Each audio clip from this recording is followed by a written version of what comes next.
திருப்பத்தூர் மாவட்டம் வாணியம்பாடி அருகே தீப்பற்றி எரியும் தனியார் பள்ளி பேருந்தால் பரபரப்பு ஏற்பட்டுள்ளது.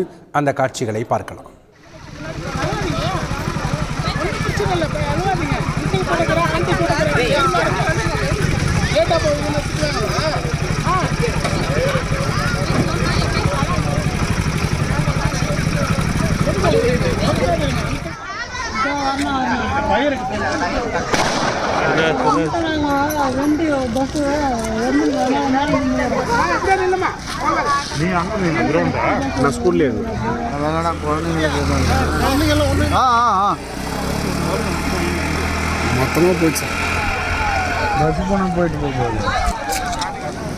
இது குறித்த கூடுதல் தகவலை செய்தியாளர் சீனிவாசனிடம் கேட்கலாம். வணக்கம் சீனிவாசன், இந்த தீ விபத்து எப்படி ஏற்பட்டது, எப்போ ஏற்பட்டது, விவரங்கள் என்ன?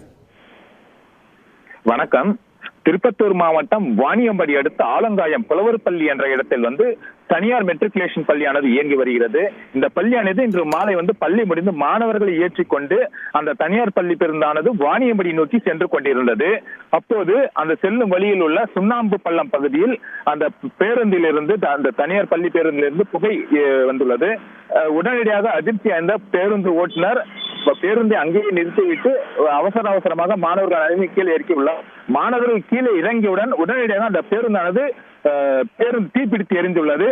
உடனடியாக தீயணைப்பு துறையினருக்கு தகவல் தெரிவிக்கப்பட்டுள்ளது. தீயணைப்பினர் தற்போது தீயை அணைத்து வருகின்றனர். அதாவது மாணவர்கள் இந்த புகை வந்தவுடன் மாணவர்களை இறக்கியதால் எந்த உயிர் சேதமின்றி அதிர்ஷ்டவசமாக மாணவர்கள் உயிர் தப்பியுள்ளனர். தற்போது தீயணைப்பு துறையினர் பேருந்தில் ஏற்பட்டுள்ள தீயை அணைக்கும் பணியில் ஈடுபட்டுள்ளனர். மேலும் பள்ளி பேருந்து இறங்கும் போது மாணவர்கள் புத்தகங்கள் அனைத்தையும் பேருந்திலேயே வைத்துவிட்டு கீழே இறங்கியுள்ளனர். தற்போது அந்த அனைத்தும் மாணவர்களுடைய புத்தகங்கள், டிஃபன் பாக்ஸ், வாட்டர் கேன் அனைத்தும் தீப்பிடித்து எரிந்துள்ளது. இந்த ஓட்டுநருடைய உடனடியாக பேருந்தை நிறுத்திவிட்டு மாணவர்களை உடனடியாக இறக்கியதால் அந்த பெரும் உயிர் சேதமானது சுமார் 25க்கும் மேற்பட்ட மாணவர்களுடைய உயிரானது தற்போது காப்பாற்றப்பட்டுள்ளது. நன்றி சீனிவாசன், உங்களுடைய கள தகவல்களுக்கு. செய்திகளை உடனுக்குடன் தெரிந்து கொள்ள உடனே சப்ஸ்கிரைப் பண்ணுங்க.